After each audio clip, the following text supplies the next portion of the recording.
Emirates, in the UK. Everybody can see the effect of the increase in gas prices. That's coming through, and we've got to make sure that we're prepared and that we're taking steps to mitigate that, to help people with the cost of living.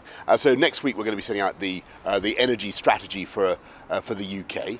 Massive jump forward on renewables, more nuclear, using our own hydrocarbons more effectively. Also looking at what we can do to source hydrocarbons from places other than Russia. We've got to get off Russian hydrocarbons. But the reason for coming here is that it's not just that they've got oil. They're also some of the biggest investors here in the Gulf in UK renewables, in our wind farms, and that's what we'll be talking about. Doesn't expect now to join NATO, and he sounds slightly more optimistic about peace talks. What's your take on what's happening, how things are developing?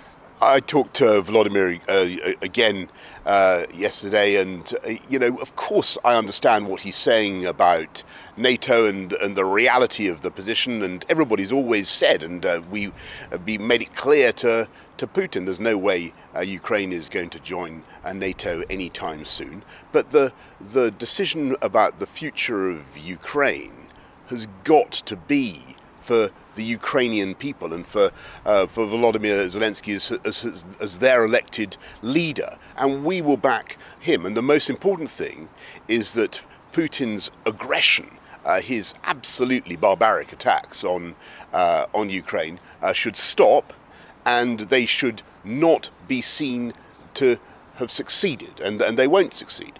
And just lastly, there's been some renewed optimism about Nazarene Zaghari-Ratcliffe. I know you were asked about this yesterday, but now you're in the region. Can you update people on any progress? Is it true that there's a negotiating team in Tehran? It's true, and has been for a long time, Laura, that we're negotiating for the release of our dual nationals in Tehran. Some very sad cases, including Nazanin. I really don't think I should say much more. I'm sorry, although things are moving forward. I shouldn't really say much more right now, just because those negotiations continue to be underway, and we're going